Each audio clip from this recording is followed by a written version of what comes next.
தேவப்பிரியன், தொகுதி மறுசீரமைப்பு உள்ளிட்ட விஷயங்களை வந்து தமிழகம் வந்து தொடர்ந்து எதிர்த்து வருகிறது.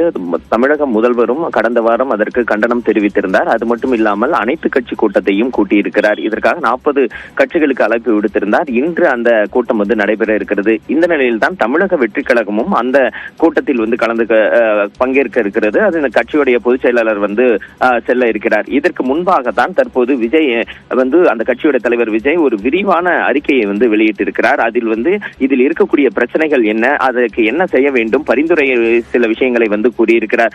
குறிப்பாக 81வது சட்டப்பிரிவு நாட்டில் உள்ள ஒவ்வொரு மக்களவை உறுப்பினரும் கூடுமான வரையில் சம எண்ணிக்கையிலான மக்கள் பிரதிநிதியாக இருக்க வேண்டும் என்று கூறுகிறது. இதற்கு அடிப்படையாக ஒன் வோட் ஒன் வேல்யூ என்பது ஜனநாயக கோட்பாடு. ஆனால் அதே சமயம் இந்தியா இது போன்ற பன்முகத்தன்மை கொண்ட கூட்டாட்சி நாட்டில் ஒவ்வொரு மாநிலத்திலும் சமமான பிரதிநிதித்துவம் இருக்க வேண்டும் என்பது ஒரு முக்கியமான ஜனநாயக கோட்பாடாகும். இந்த இரு கோட்பாடுகளையும் முடிந்த வரையில் ஒன்றை ஒன்று பாதிக்காத வகையில் பார்த்துக் கொள்ள வேண்டும் என்று தெரிவித்திருக்கிறார். தற்போது கட்டப்பட்டு இருக்கக்கூடிய அந்த நாடாளுமன்ற கட்டிடத்தில் 888 இருக்கைகள் வந்து போடப்பட்டிருக்கிறது. ஏற்கனவே தற்போது 543 நாடாளுமன்ற உறுப்பினர்கள் இருக்கும் பொழுது அனைத்து உறுப்பினர்களுக்கும் கேள்வி நேரங்களில் கேள்வி கேட்க அனுமதிக்கப்படுவதில்லை. பேலட் முறையிலே வந்து கொடுக்கிறார்கள். இதில் இந்த எண்ணிக்கை வந்து உயர்த்தப்பட்டால் அது இன்னும் கடுமையான ஒரு பாதிப்பை ஏற்படுத்தும் என்றும் தெரிவித்திருக்கிறார். அது மட்டும் இல்லாமல் மாநிலங்கள் வந்து ஏற்கனவே சில மாநிலங்கள் வந்து 80 தொகுதிகள் கொண்டதாக, நாடாளுமன்ற தொகுதிகள் கொண்டதாக முக்கியத்துவம் கொடுக்கப்படுகிறது. அது அரசியல் முக்கியத்துவமும் வாய்ந்ததாக இருக்கிறது. இது போன்ற தமிழகத்தில் வந்து இது வருங்காலங்களில் அதிகப்படுத்தினால் தமிழகத்திற்கு பெரும் பாதிப்பை ஏற்படுத்தும் என்றும் வந்து அவர் கூறியிருக்கிறார். மக்கள் இன்றைய அடிப்படை பிரச்சனைகள் விலைவாசி உயர்வு, வேலையின்மை, தரமான கல்வி மற்றும் சுகாதார வசதியின்மை, சாலை மற்றும் குடிநீர் வசதி போன்றவைதான் தற்போதைய பிரச்சனையாக இருக்கிறது. நாடாளுமன்ற சட்டமன்ற உறுப்பினர்களின் பற்றாக்குறை என்பது மக்கள் பிரச்சனையே இல்லை.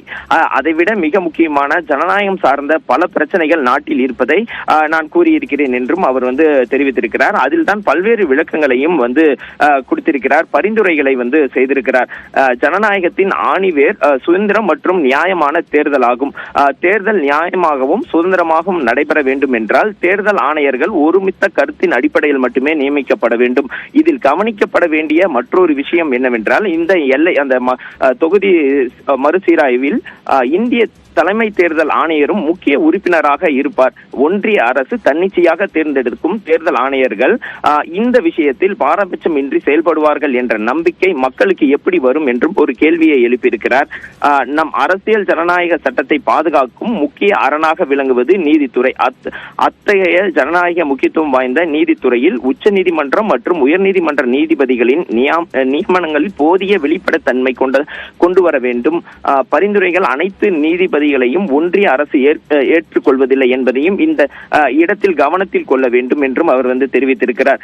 இந்த கமிட்டியில் பணியில் இருக்கும் ஓய்வு பெற்ற உச்சநீதிமன்ற தலைமை நீதிபதி தலைமை வகிப்பார் என்பதும் இங்கே குறிப்பிடத்தக்கதாக இருக்கிறது என்றும் அவர் வந்து குறிப்பிட்டிருக்கிறார். ஜனநாயகத்தில் 4வது தூணாக கருதப்படும் ஊடகத்துறை எந்த அச்சுறுத்தலும் இன்றி சுதந்திரமாக செயல்படும் இந்த சூழலில் உருவாக்கி தர வேண்டும். மேலும் சிபிஐ, ஐடி, இடி போன்ற புலனாய்வு மற்றும் சட்ட அமலாக்க அமைப்புகள் அரசியல் தலையீடு இன்றி செயல்படும் நிலையை உருவாக்க வேண்டும் என்றும் தெரிவித்திருக்கிறார். மாநிலங்களுக்கு நிதி பகிர்வில் கூட்டணி மற்றும் தேர்தல் கணக்குகளை விடுத்து பாரபட்சமற்ற அணுகுமுறையை கொண்டு வர வேண்டும். நாடு சுதந்திரம் பெற்ற பிறகு வரையறுக்கப்பட்ட நமது அரசியல் அமைப்பு சாசனத்தில் ஒன்றியத்தை அரசியல் ரீதியாகவும் பொருளாதார ரீதியாகவும் பலம் பொருந்தியதாகவும் மாநிலங்களுக்கு சற்றும் பலவீனமாகவும் பல விவாதங்கள் பிறகே தெரிந்தே அமைக்கப்பட்டிருக்கிறது என்றும் அவர் வந்து குறிப்பிட்டிருக்கிறார். அந்த காலகட்டத்தில் தேவையாக உணரப்பட்டு புரிந்து கொள்ள முடிகிறது அவர்களுடைய அந்த அரசியலுடைய அந்த விரிவான தகவலுக்கு நன்றி செந்தில்.